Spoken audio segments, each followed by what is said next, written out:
भैया अब हम ध्यान देंगे। आज लोकतांत्रिक राजनीति भाग 2 में राजनीतिक दल अध्याय 6 में कितने राजनीतिक दल हैं इसकी चर्चा हुई भी थी पहले। फिर से मैं थोड़ा चर्चा कर दे रहा हूँ। आपके पाठ्य पुस्तक के अनुसार से 750 राजनीतिक दल है, जबकि नए पाठ्य पुस्तक में 1048 राजनीतिक दल है। 3 दलों में कुछ राष्ट्रीय दल है, कुछ प्रांतीय दल है, और वैसे तो धार्मिक दल और तदर्थ दल भी है। तो आपके पाठ्य पुस्तक के अनुसार सिर्फ 2 ही दल की चर्चा है, राष्ट्रीय दल और प्रांतीय दल। या कोई दल राष्ट्रीय दल कैसे होता है या कोई दल प्रांतीय दल की मान्यता कैसे प्राप्त करता है, इसकी चर्चा करें। उससे पूर्व दुनिया में 3 तरह की व्यवस्था है। कहीं एक दलीय व्यवस्था है, जैसा कि आप पढ़े हैं नवम के पाठ्य पुस्तक में।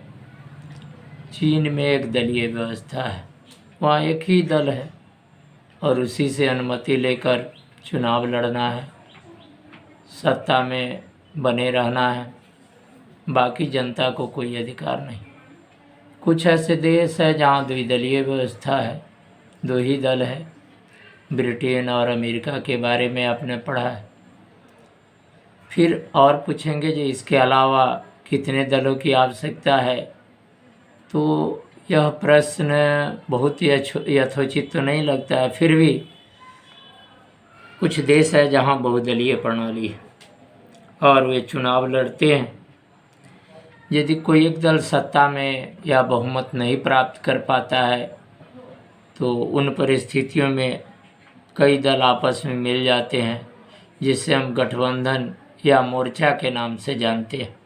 तो भारत में 3 तरह के गठबंधन है, राष्ट्रीय जनतांत्रिक गठबंधन, संयुक्त प्रगतिशील गठबंधन और वाम मोर्चा। तो अक्सर बहुदलीय व्यवस्था में इस तरह की व्यवस्थाएं देखी जाती है और इसके बारे में तो यह भी व्यक्त किया जा रहा था राजनीति मनरा जो है, जो इसके विश्लेषक है, जो आगामी कई वर्षों तक भारत में एक दल की सरकार नहीं होगी। लेकिन यहाँ की जनता ने ऐसा करके दिखाया जो एक दलीय व्यवस्था हो गई है। तो बहुदलीय व्यवस्था में आप देखें कुछ वर्षों तक कई पार्टियों की सरकार था और इस स्थिति में देश की स्थिति जो होता है बहुत अच्छी नहीं होती है, बहुत कमज़ोर होता है, विकास भी कम होता है। तो लंबे काल तक जैसे समाज की प्रकृति, राजनीतिक विभाजन, राजनीति का इतिहास, चुनाव प्रणाली, इन सभी चीज़ें जो है अपनी भूमिका निभाती है और इस बहुत जल्दी बदला नहीं जा सकता है। विशेष परिस्थिति के अनुरूप दलीय व्यवस्था विकसित करता है। तो भारत में भी बहुदलीय व्यवस्था की विकास हुआ और आज ये बहुदलीय प्रणाली जो है ठीक ठाक चल रहा है। अगला जो बिंदु है आपके लिए वह है राष्ट्रीय राजनीतिक दल। तो आपने देखा है प्रांतीय दल और राष्ट्रीय दल। तो संघीय इकाई में सिर्फ एक इकाई में अस्तित्व रखने वाले दल या अनेक या संघ की सभी इकाइयों में अस्तित्व रखने वाले दल।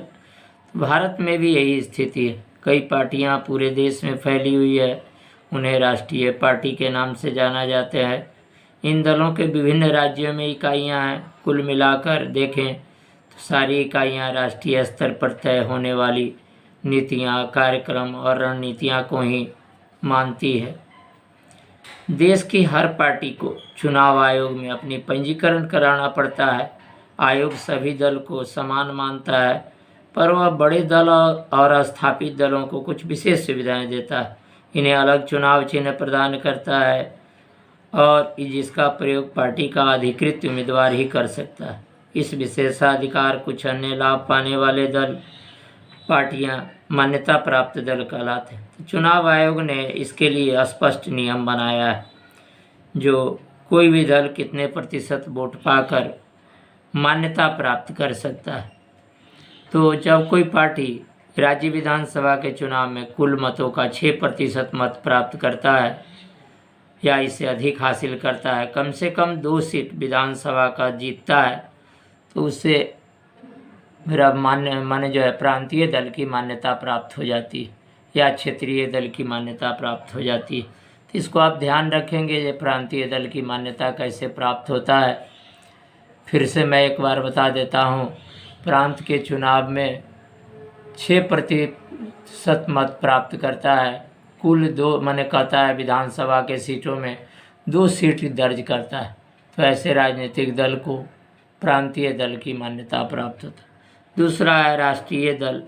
अगर लोकसभा के चुनाव में कुल मतों का कोई दल 6% मत प्राप्त करता है या 4 राज्यों के विधानसभा चुनाव में पड़े कुल मतों का 6% मत हासिल करता है और लोकसभा में कम से कम 4 सीट जीतता है, तो ऐसे दल को राष्ट्रीय दल की मान्यता प्राप्त होता है। तो आपने यहाँ देखा जे प्रांतीय दल की मान्यता कैसे प्राप्त होता है, राष्ट्रीय दल की मान्यता कैसे प्राप्त होता है। तो इस तरीके से हमारे यहाँ 2 ही दल का भी चर्चा है आपके पाठ्य पुस्तक में।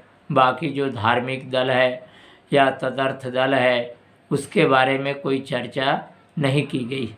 आगे है जैसे इसमें राष्ट्रीय दल है, उन दलों के बारे में कुछ पढ़ना है। पढ़ना क्या है, उसके कार्यक्रम क्या है, उन दलों की स्थापना कैसे हुई है या कब हुई है, उसमें कितने प्रकार के लोग होते हैं। तो आमतौर पर कांग्रेस पार्टी, जो भारतीय राष्ट्रीय कांग्रेस दुनिया के सबसे पुरानी दल है, जिसका 1885 में गठन हुआ। ईओ ह्यूम जो प्राप्त माने ICS जो था वो अवकाश प्राप्त था और उसने जो है इस दल की स्थापना किया। और यह आज़ादी से पहले यह दल जो है आज़ादी के लिए लड़ाइयाँ लड़ी, फिर आज़ादी के बाद जो है वह सरकार गठन का काम या सरकार निर्माण, चुनाव लड़ने और का कार्य किया, तो इस निभाने का काम किया। और इसके कुछ जो है भारत में एक आधुनिक धर्मनिरपेक्ष लोकतांत्रिक गणराज्य बनाने का प्रयास किया गया, लेकिन अब धर्मनिरपेक्ष शब्द को हटाकर पंथ निरपेक्ष जोड़ दिया गया है। इसका आप लोग ध्यान रखेंगे।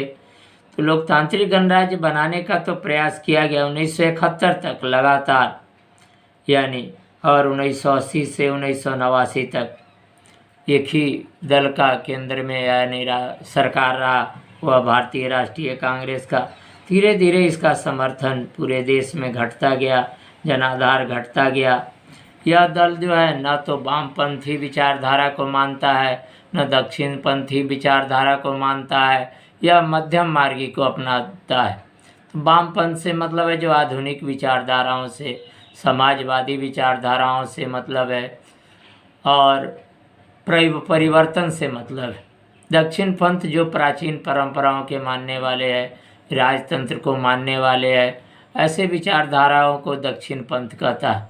तो ये जो कांग्रेस पार्टी है भारतीय राष्ट्रीय कांग्रेस, यह न तो दक्षिणपंथ को मानता है न वामपंथ को मानता है, यह जो है मध्यम मार्ग को अपनाता है, यानी मध्यम मार्ग की विचारधारा को लेकर आगे बढ़ता है और पंथ निरपेक्ष, कमजोर वर्ग, अल्पसंख्यक हितों को अपना मुख्य एजेंडा के रूप में, यानी ये इसके सिद्धांत हो गए।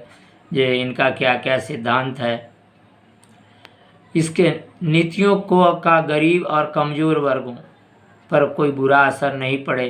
2004 में लोकसभा के चुनाव में मात्र 145 सीट यह जीत कर आया।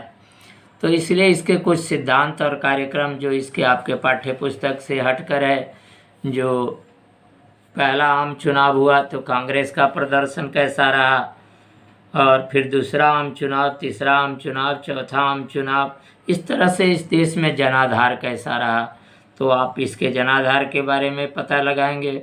इसका कुछ सिद्धांत, जैसे अब कृषि के क्षेत्र में अब भूमिहीन किसान है, छोटे किसान है, इससे किसी ऋण प्रदान करना, ये उनका लक्ष्य था। उद्योग है तो ये उसने जो है भारतीय राष्ट्रीय कांग्रेस ने औद्योगिक विकास में सार्वजनिक क्षेत्र का उद्योग भूमिका, ये नहीं कहा निजीकरण क्षेत्र, सार्वजनिक क्षेत्र की भूमिका के बारे में चर्चा हुई।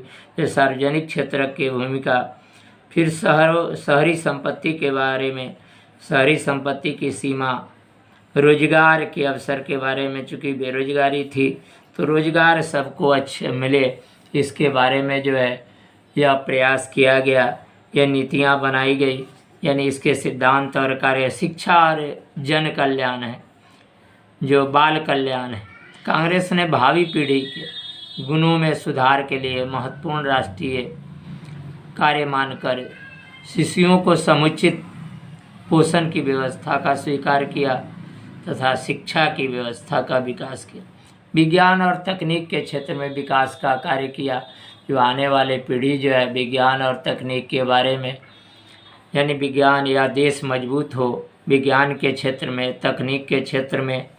फिर धीरे कांग्रेस की माने जो है कैसे धीरे धीरे कांग्रेस इस देश में आगे बढ़ी और कमज़ोर पड़ती गई और आज जो है वह एक सशक्त विपक्ष की भूमिका भी नहीं निभा पा रही है।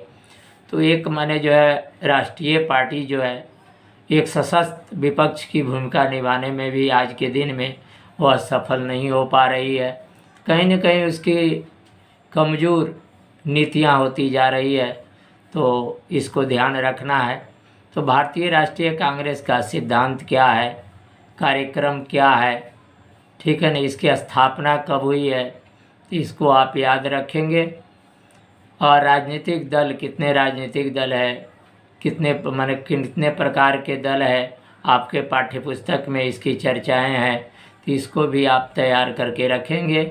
फिर अगले क्लास में जो है, अगले वीडियो क्लास में आपको अगले जो है राष्ट्रीय पार्टियों की चर्चा होगी, उसके बारे में जो है वीडियो भेजा जाएगा।